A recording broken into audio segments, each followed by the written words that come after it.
obrigado, pastor Tiago. Muito obrigado, bispo Maurílio.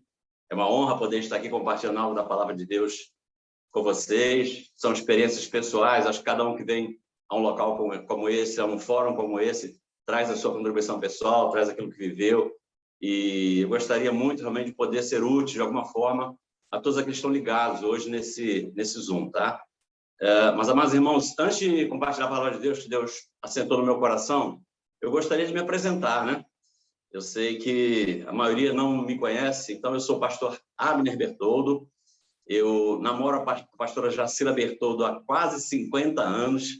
Aliás, pastor Tiago, eu costumo dizer que nós somos marido e esposa em tempo integral. Isso é algo que, para muitos, seria uma dificuldade quase que insuperável, mas nós superamos bem isso. Nós somos sócios de uma empresa há mais de 27 anos e acho que quem sabe o que é empreender em casal sabe muito bem o que eu estou falando. Quem empreende em casal sabe que trabalhar junto não é fácil. Isso sem considerar os desafios de empreender no Brasil, né? Empreender no Brasil é algo complicado. Eu sei que nesses quase 30 anos de empresa já atravessamos muitas crises mesmo, mas graças a Deus a nossa relação é extremamente saudável, mesmo convivendo 24 horas por dia juntos. Nós temos 2 filhos.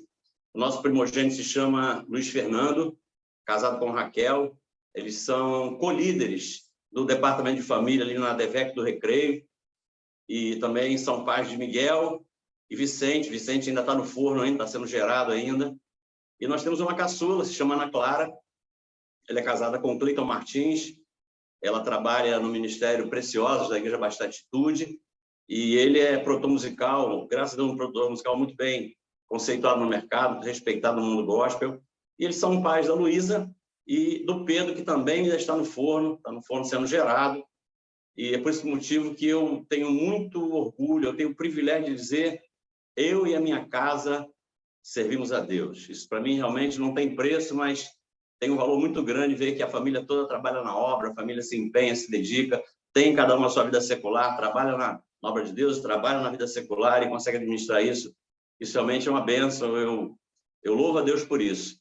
E eu preciso dizer também que a nossa vida ministerial se iniciou, bispo Tiago, ou bispo Maurílio, pastor Tiago, em 2005. É uma história muito interessante. Nós começamos ministerialmente em 2005, num evento do pastor José Gonçalves, quando ele ministrou uma palavra profética sobre a nossa vida, e de lá para cá nós nos tornamos amigos e também nos tornamos compadres. Nós somos padrinhos de casamento da Letícia e do Felipe. E depois de mais de 12 anos de ministério pastoral, e depois de 21 anos numa mesma igreja, em janeiro de 2017, nós passamos a servir a Deus como pastores auxiliares ali no Projeto Recomeçar, com o pastor Cláudio Duarte.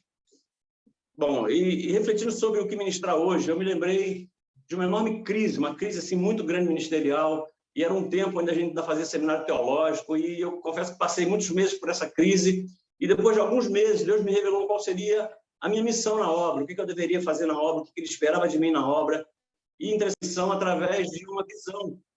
Tive uma visão muito incrível, assim, eu costumo dizer que se eu soubesse desenhar, eu desenharia, porque eu não sei desenhar, mas uma visão muito clara. Eu estava num barco, era um lago, porque tinha vegetação próxima, então eu imaginei que era um lago, não era mar, era um lago, e alguém estava num barquinho pequeno, meio enferrujado, e iscando no anzol e colocando o anzol na água para pescar, e ele colocava do lado direito aquele anzol e pegava um peixe, trazia esse peixe e colocava no seu lado, no banco. Ele estava sentado no banco, colocava o peixe do lado, iscava de novo e jogava do outro lado. E aquele peixe que ele colocou ali, ele pulou, e num dado momento ele voltou para a água. E aquele outro anzol que ele tinha jogado, iscou outro peixe. Ele puxou aquele outro peixe, soltou. Quando ele olhou aquele peixe que estava do lado dele, ele não achou mais o peixe. O peixe já havia caído na água. Então ele abre as pernas e joga o peixe no meio das suas pernas, no fundo do barco. E da mesma forma que aquele pulou, aquele do meio das pernas, que caiu no fundo do barco, também pulou, e morreu. E a visão acaba ali. E eu falei, Deus, não entendi. Qual era o recado que o senhor queria que eu entendesse? Porque eu confesso que eu fiquei um pouco perdido naquilo que o senhor queria me dizer. E aí Deus me disse que aquele que havia sido colocado do lado, que pulou lá fora, era alguém que foi trazido para a igreja, foi evangelizado, mas não foi cuidado. E por não ter sido cuidado, voltou para o mundo. Mas ele falou assim, para esse eu não quero que você olhe, deixa isso aí. Eu vou mandar outra pessoa para trazer esse peixe. Larga esse, eu quero que você cuide desse aqui. Esse que está aqui dentro, eu falei, mas e esse? Deus, ele falou assim, esse aqui é alguém que foi evangelizado da mesma forma, só que ele veio para a igreja, ele entrou na igreja, mas ele não vai sair da igreja, ele não volta para o mundo. Só que esse aqui morreu dentro da igreja.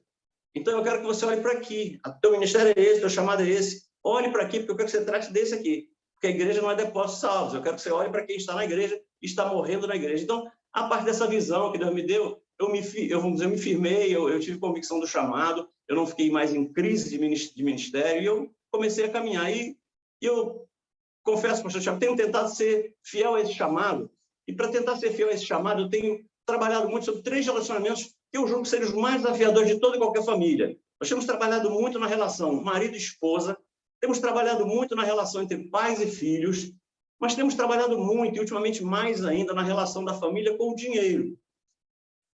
E é justamente sobre essa terceira área que eu quero compartilhar alguma coisa com meus colegas pastores hoje. Eu quero compartilhar uma palavra sobre a relação do provedor cristão, que somos nós, com o dinheiro. É sobre isso que eu quero tratar um pouco hoje. E para introduzir esse assunto, eu quero ler um trecho do Salmo 7,3. Salmo 73, se alguém quiser abrir o Salmo 73 aí, enquanto você dá uma olhada na tua Bíblia aí, eu preciso dizer que o propósito da reflexão de hoje não vai ser fazer apologia à teologia da prosperidade, porque não é isso que a gente vai fazer hoje. O meu propósito será apenas e tão somente fazer uma breve reflexão para nos encorajar a buscar ter uma relação sadia com o dinheiro, mas com um detalhe, sem perdermos a nossa comunhão com Deus. Porque eu creio que só quem vai conseguir viver aquela plenitude de João 10,10, que é Jesus disse que ele veio para que a gente tivéssemos vida e vida em abundante, só quem vai conseguir entender isso é que vai viver essa plenitude. E sinceramente, eu pensando e orando muito sobre isso, chegou num ponto que eu pensei assim, mas será que alguém vai estar se perguntando, mas será por que o pastor Abel vai tratar numa live de pastores sobre isso? Será qual é a razão que tem levado ele a pensar em falar sobre isso? Eu diria, Marcos, que é o detalhe, e isso tem me incomodado, né? Porque eu sou pastor itinerante, eu vou a muitas igrejas e escuto muita coisa sobre isso. Eu diria que é porque nas nossas igrejas, né? Tanto eu como todos aqueles que estão aqui, nós somos pastores. Na igreja nós somos pastores. Mas na nossa casa, nós precisamos também sermos os provedores de todas as necessidades da nossa família. Na igreja a gente é pastor, né? Mas em casa a gente é provedor. Uma das funções do homem na casa é ser um provedor. E não só provedor das necessidades espirituais, das necessidades emocionais, mas nós temos que prover também as necessidades materiais da nossa casa. Isso é importante, a gente não pode se esquecer desse detalhe, e eu vejo que alguns têm se esquecido. Salmo 73, eu vou ler alguns versos. Acompanhe comigo esse desabafo de um homem de Deus chamado Asaf, porque esse mesmo desabafo, eu creio que poderia estar sendo feito por qualquer um dos nossos dias. Ele diz o seguinte no verso 1, certamente Deus é bom para Israel, para os puros de coração. Quanto a mim, os meus pés quase tropeçaram, por pouco não escorreguei, pois tive inveja dos arrogantes quando vi a prosperidade desses ímpios. E para a gente ganhar tempo, vamos pular para o verso 12. Assim são os ímpios, sempre Deus preocupados, aumentam suas riquezas. Certamente foi-me útil manter puro o coração e lavar as mãos da inocência, pois o dia inteiro sou afligido e todas as manhãs sou castigado. A gente vê um homem de Deus aqui vivendo um inconformismo, de alguma forma. E esse testemunho de indignação de Asaf só termina quando ele entende esse mistério que estava acontecendo, e ele revela isso no verso 17. Olha só, no verso 17 eu termino aqui. Até que entrei no santuário de Deus, e então compreendi o destino dos ímpios. Aqui acaba a crise de Asaf, quando ele entra no santuário e compreende que o destino dos ímpios era um destino bem diferente daqueles que são servos e servas de Deus. Então, eu fui convidado para estar aqui hoje, conversando com os colegas de ministério, mas confesso que, ao invés de tratar do papel que nós desempenhamos como pastor na igreja, e esse seria mais ou menos o óbvio, né? Tratar um pouquinho do papel de pastor local de uma igreja, mas como eu não sou pastor local, eu sou pastor auxiliar, eu decidi falar sobre o papel que nós temos que desempenhar como provedores da nossa casa. Amados, eu confesso que desde a conversão, do início da minha conversão, eu buscava compreender se era possível para um cristão verdadeiro, ser próspero na vida espiritual e, ao mesmo tempo, ser próspero na vida financeira. Esse foi sempre um questionamento que eu me fiz, porque desde que eu aceitei Jesus, eu vinha buscando encontrar na Bíblia Sagrada algo que me ajudasse a desenvolver uma relação sadia, não só com Deus, né, a quem a gente buscava servir, mas também uma relação sadia com o dinheiro, que deveria me servir. Então, eu sempre busquei um equilíbrio entre isso, em buscar servir a Deus e buscar ser servido pelo dinheiro de uma forma sadia, de uma forma saudável. E eu confesso que ao longo desse processo, eu vivi esse mesmo conflito que Asaf viveu. E mais, eu também convivi com pessoas ao longo do tempo que ficaram indignadas. Indignadas por quê? Porque eles viam ímpios extremamente prósperos, enquanto homens de Deus passavam necessidades. Eu já vi muita gente ficar inquieta com isso, de ver ímpio prosperar e homem de Deus e mulher de Deus passar necessidade. Eu confesso que no início da minha caminhada, eu já cheguei a acreditar que a prosperidade espiritual e a prosperidade financeira eram dois valores que se posicionavam em extremidades opostas de uma gangorra. No começo eu tinha esse entendimento porque a cultura que era pregada do povo na igreja onde eu fiquei 21 anos me levava a acreditar assim. Prosperidade financeira e prosperidade espiritual estavam lados opostos de uma gangorra. Ou seja, para que a minha vida espiritual pudesse aumentar, para que a minha espiritualidade pudesse crescer, eu era obrigado a abrir mão da minha prosperidade financeira. Então, eu fui criado espiritualmente numa igreja assim. Eu tinha que optar ou por um ou por outro. Ou eu queria ser espiritualmente próspero ou financeiramente próspero. Até que um belo dia, eu li um texto da Bíblia Sagrada e esse texto abriu os meus olhos. E a partir dali, confesso, pastor Tiago, que tudo começou a fazer sentido para mim. Ao descobrir essa verdade, eu não tive mais dúvidas de que Deus tem um enorme prazer em ver seus filhos prósperos. Onde é que está esse verso que eu li? Salmo 35, 27, diz assim: cantem e alegrem-se os que amam a minha justiça. E digam continuamente, o Senhor seja engrandecido. E aqui está todo o mistério desse verso. O qual ama a prosperidade do seu servo. Quando eu li isso, os meus olhos se abriram. Meu entendimento se abriu. Eu li na Bíblia Sagrada que Deus ama a prosperidade dos seus servos. E meditando sobre esse texto, estudando sobre esse assunto, eu entendi que era possível ser espiritualmente próspero, mas também financeiramente próspero. E sem que eu desagradasse a Deus com isso. Eu não precisaria necessariamente desagradar a Deus se eu fosse financeiramente próspero. Eu tive certeza de que Jesus se alegra em ver seus filhos prosperando e mais, prosperando em todas as áreas da vida. Só que tem um detalhe, e eu creio, e aí eu coloco a minha experiência pessoal, tem um detalhe que tem atrapalhado a vida de muitos de nós, muitos servos e servas de Deus. Eu entendo o seguinte, irmãos que estão aí me ouvindo, se para abençoar um filho seu, Deus tiver que quebrar os princípios que ele mesmo estabeleceu, ouça, se para nos abençoar, Deus tiver que quebrar um princípio, nós vamos ficar sem essa bênção, porque ele não vai fazer isso. Deus não faz isso. Ouça o que eu vou afirmar, amados. O que move a mão de Deus não são as nossas necessidades. Eu vejo muita gente um pouco inquieta com isso, passando necessidades, e achando que Deus tem que se mover em favor da vida dele, porque ele está passando necessidades. Só que o que move a mão de Deus não são as nossas necessidades. Eu tenho aprendido que o que move a mão de Deus é a nossa obediência aos princípios que ele mesmo estabeleceu. Eu não sei se vocês não estão entendendo, mas Deus tem enorme interesse em nos fazer prosperar. Ele tem interesse nisso, porque a Bíblia diz que ele ama a nossa prosperidade. Só que ele nunca vai fazer isso quebrando princípios do reino. Isso ele não vai fazer. Não espere isso dele, porque ele nunca vai fazer isso. E é justamente sobre alguns desses princípios, princípios que eu julgo serem princípios da prosperidade que eu quero tratar hoje. Mas antes de tratar dos princípios bíblicos que eu julgo que regem a prosperidade, eu preciso refletir com os irmãos sobre 3 pilares que sustentam a lei da semeadura. Por que eu digo isso? Porque eu creio que refletir sobre a lei da semeadura seja fundamental.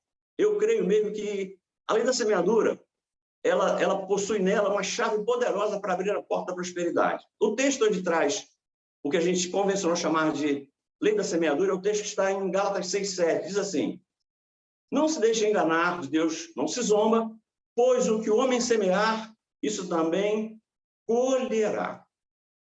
Mas uma pessoa só desfrutará das bênçãos dessa lei da semeadura depois que ela descobrir que essa lei é regida por 3 princípios.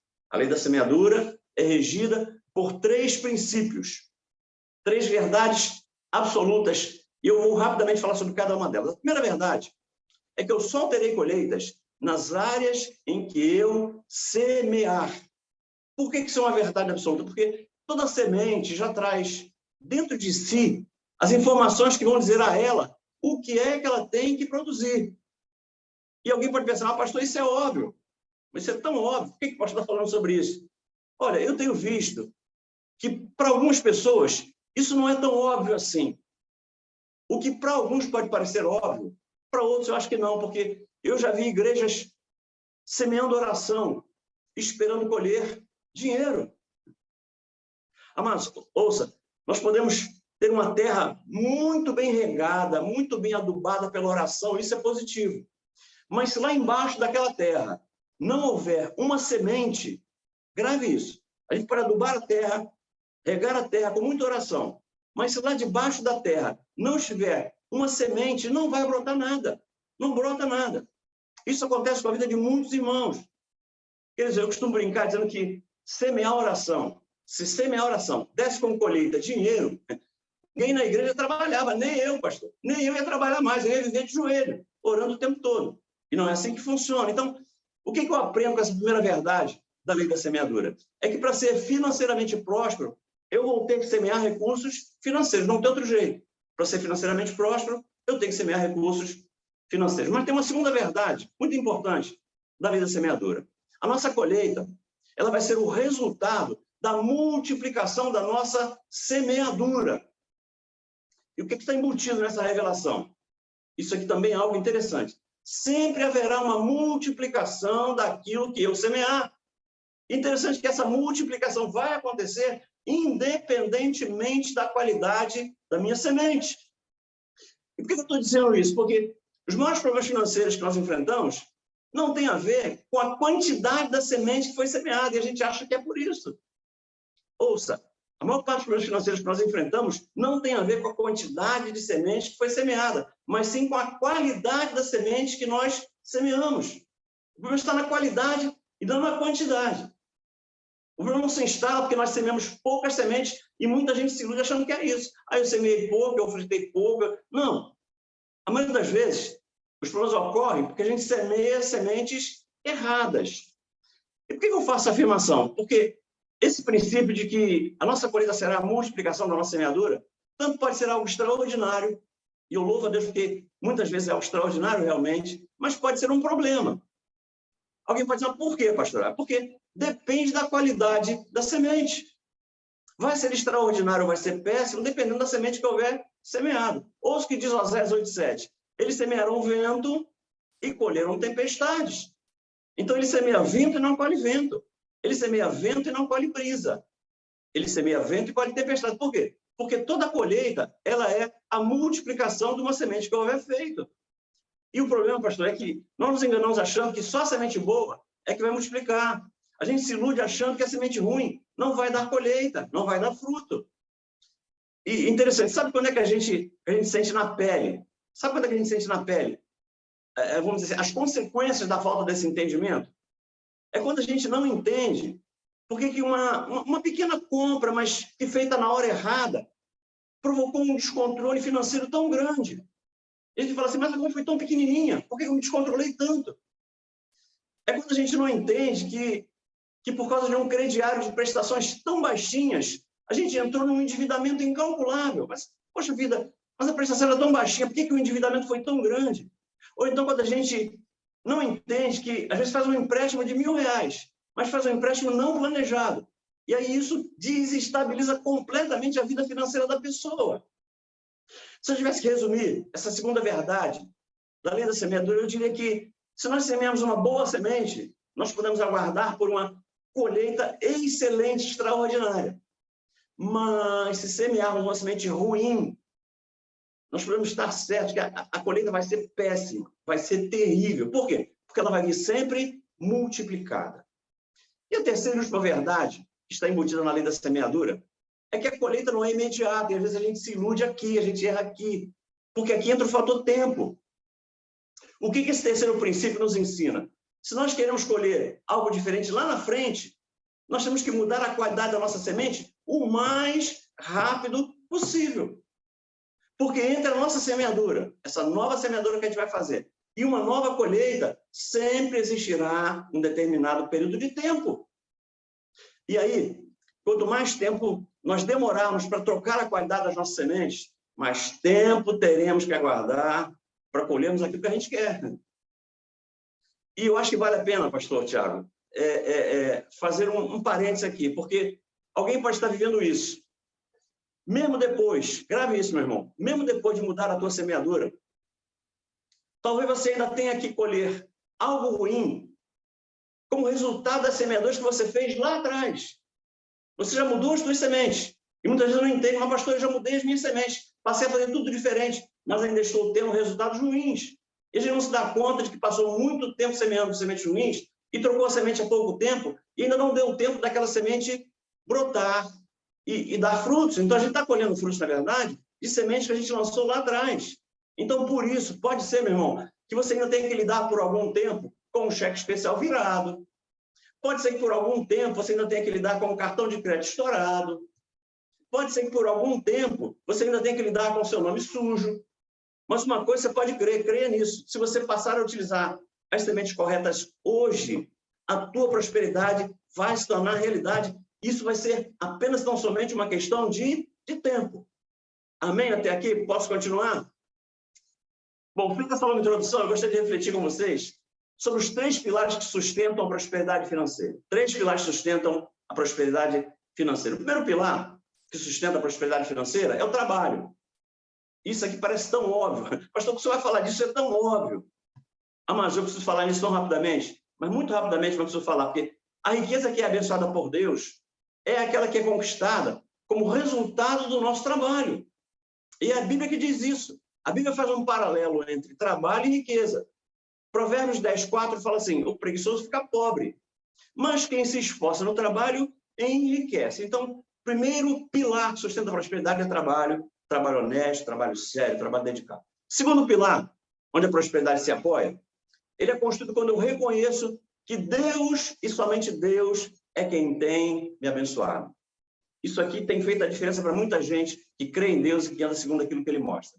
É acreditar que é Deus que está por trás, dando todo o suporte, dando orientação, dando direção e fazendo a gente prosperar.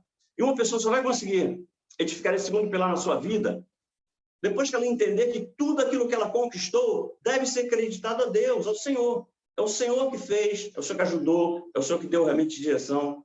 E quando a pessoa entende isso, a partir do momento que ela entende isso, ela não tem dificuldade nenhuma para consagrar tudo aquilo que ela conquistou ao Senhor. Porque ela vai ser grata ao Senhor, porque entende que foi o Senhor que deu isso a ela. Então, automaticamente, ela vai passar a ser um dizimista fiel e vai passar a ser um ofertante generoso. Por quê? Porque ela entende que Deus foi quem promoveu ela, foi quem permitiu ela passar por momentos de evolução, de promoção, de conquista. Foi Deus que fez. E ouço o que eu vou afirmar. Enquanto os nossos bens, eu vejo muita gente se enrolando aqui, enquanto os nossos bens estiverem sendo utilizados para cumprir tão somente os propósitos nossos, enquanto os meus bens estiverem simplesmente servindo aos meus propósitos, eles vão ser regidos pelas leis dos homens. É a lei dos homens que vai determinar como é que a coisa vai acontecer, como é que a coisa vai fluir. Por quê? Porque o dinheiro só está sendo usado por mim para cumprir meu propósito, meu objetivo, meu sonho, meu projeto. Mas a partir do momento em que a gente coloca os nossos recursos a serviço dos propósitos de Deus, muda a lei, muda o governo. Quando eu coloco os meus bens a serviço do propósito de Deus, eles passam a ser regidos pelas leis do reino. E aí muda tudo. E aí faz toda a diferença. E o terceiro e último pilar que sustenta a prosperidade? E esse eu gosto muito de tratar dele, porque esse aqui foi o que marcou a minha vida. O terceiro pilar que sustenta a prosperidade é uma boa administração dos recursos financeiros que chegarem às nossas mãos. Esse terceiro pilar faz a diferença para muitos de nós, porque a gente realmente trabalha, a gente consagra a Deus, tem esse entendimento de que Deus é aquele que realmente está nos abençoando, mas a gente erra muito aqui. Ouça, a falta desse pilar, que é uma boa gestão, pode fazer com que uma pessoa, mesmo sendo dizimista fiel, pode fazer com que uma pessoa, mesmo sendo ofertante generosa, não consiga ser próspera. A pessoa é dizimista, é ofertante e não consegue ser próspera. Por quê? Porque não é um bom gestor, porque não tem esse entendimento. Então, a única maneira de construir esse terceiro pilar é demonstrando competência na gestão financeira dos 90% que ficarem conosco. É administrando bem esses 90% que a gente vai dar um salto de qualidade muito grande na nossa vida financeira.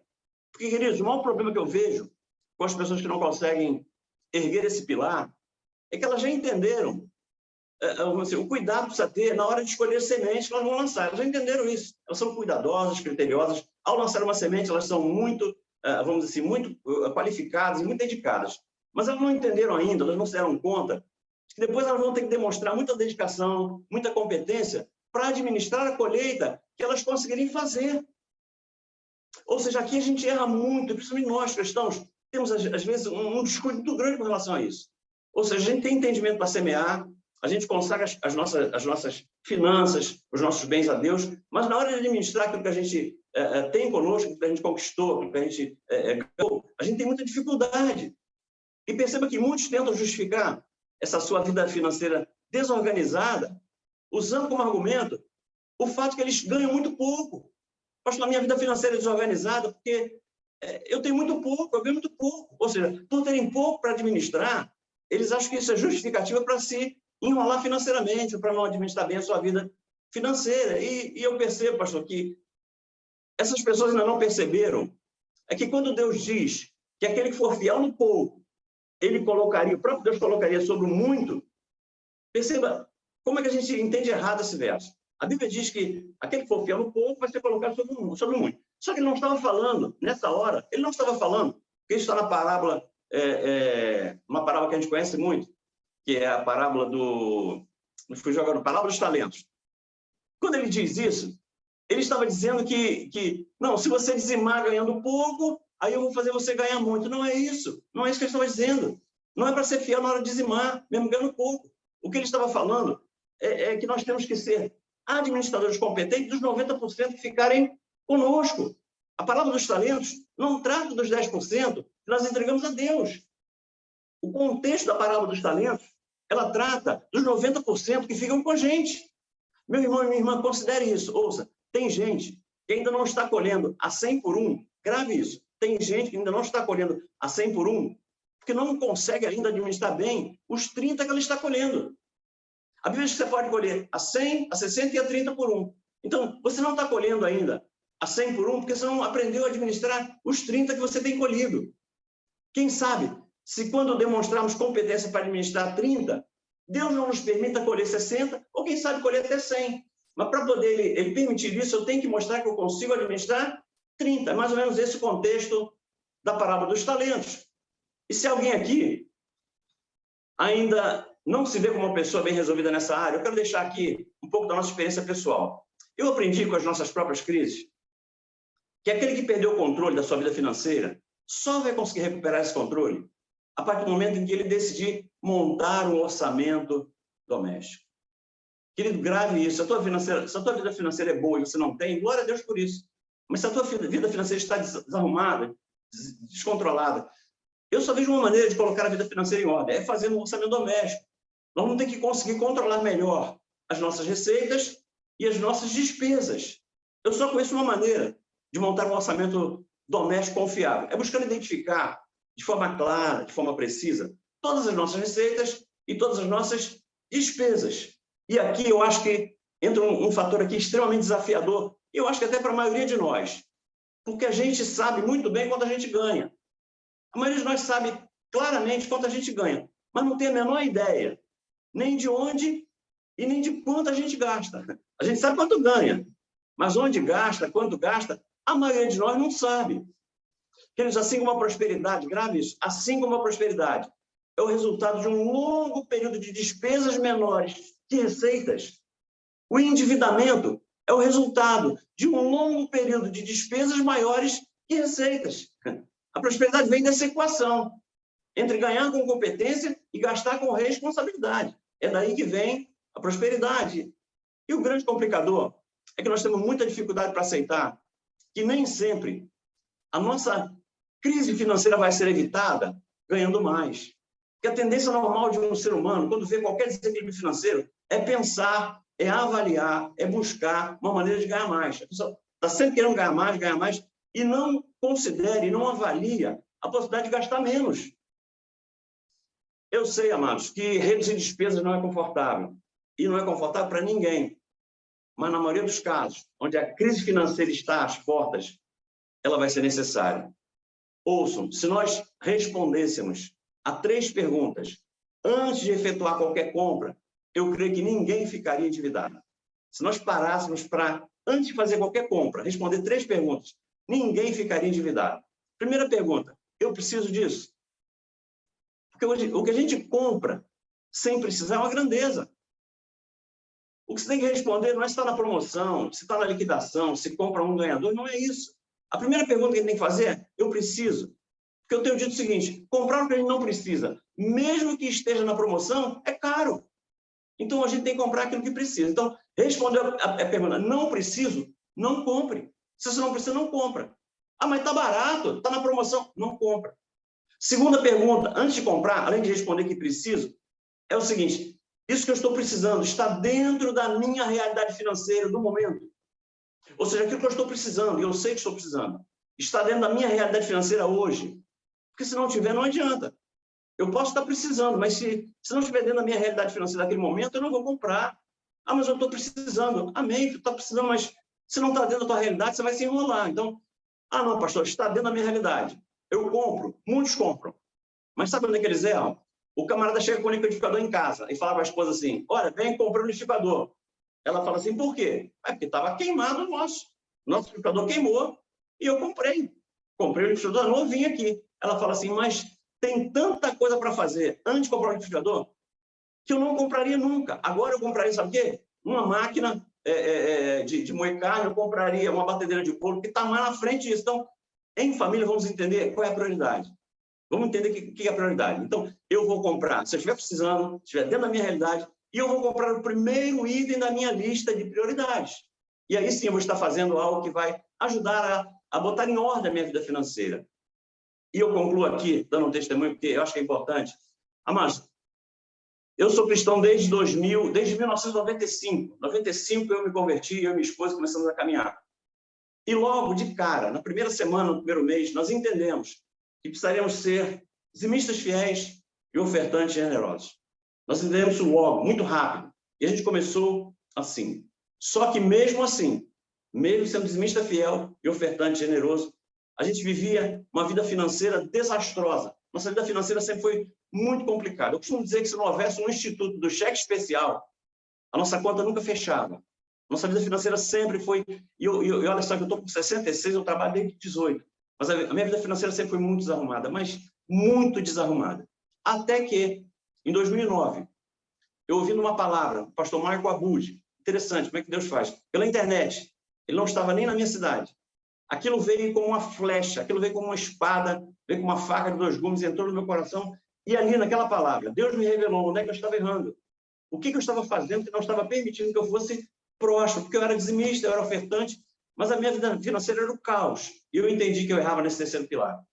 Eu nunca administrei bem aquilo que o Senhor vinha me dando. Eu semeava, colhia, mas desperdiçava.